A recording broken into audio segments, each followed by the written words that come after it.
Naruto शिप्पुदेन के episode 50 का शीर्षक द पिक्चर बुक स्टोरी है, जो एक गहराई से भरी कहानी के माध्यम से साई और नारुतो के बीच की महत्वपूर्ण बातचीत को दर्शाता है। यह एपिसोड विशेष रूप से साई के अतीत की घटनाओं पर केंद्रित है, जिसमें उसके मनोवैज्ञानिक संघर्ष, अकेलापन और भावनाओं से जुड़ी उलझनें दिखाई गई हैं। कहानी की शुरुआत साई के चित्र पुस्तक से होती है, जो उसके जीवन का प्रतीक बन चुकी है। यह पुस्तक न केवल उसकी कला का माध्यम है, बल्कि उसके अतीत के दुख, उसकी खोई हुई भावनाएं और उसके दिल के दरारों को भी उजागर करती है। साई अपने भाई के साथ बिताए उन खास पलों को याद करता है, जिन्हें वह अपनी किताब के माध्यम से सहेज कर रखता है। वह बताता है कि कैसे उसके भाई ने उसे अपने दर्द और संवेदनाओं को समझने और व्यक्त करने में मदद की थी। नारुतो, जो स्वयं एक और दर्द से गुजरा हुआ निंजा है, साई की बातों को बड़ी समझदारी से सुनता है और उसे प्रोत्साहित करता है।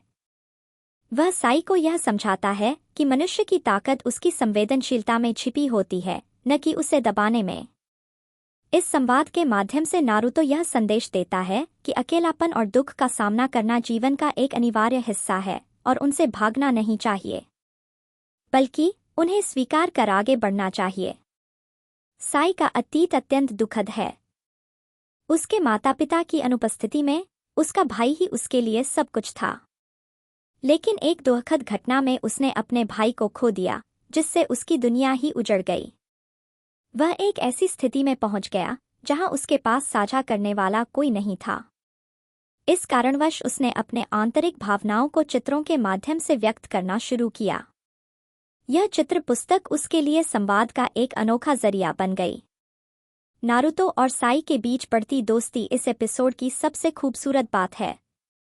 नारुतो साई को यह विश्वास दिलाता है कि दोस्ती और मानव संबंध जीवन के सबसे मूल्यवान पहलू हैं।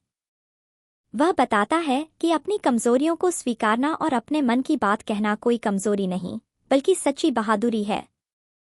इस पूरे एपिसोड का मुख्य संदेश यही है कि व्यक्ति को अपनी भावनाओं को छुपाने या दबाने की बजाय उन्हें सहजता से स्वीकार करना चाहिए।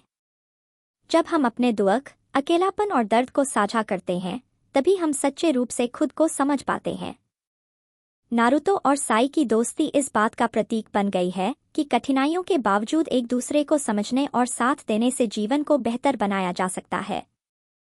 इस एपिसोड की कहानी प्रेरणादायक और दिल को छू लेने वाली है, जो दर्शकों को यह एहसास दिलाती है कि भावनाओं को दबाकर रखने से कहीं ज्यादा महत्वपूर्ण है उन्हें स्वीकारना और उन्हें व्यक्त करना। यदि आप इस गहराई से भरे एपिसोड को और समझना चाहते हैं और साई के भावनात्मक सफर के बारे में विस्तार से जानना चाहते हैं, तो आप Naruto Shippuden episode 50 explained in Hindi video को अवश्य देख सकते हैं। यह वीडियो आपको साई और नारुतो के रिश्ते की गहराई, उनके संघर्ष और सच्ची दोस्ती की शक्ति को समझाने में मदद करेगा।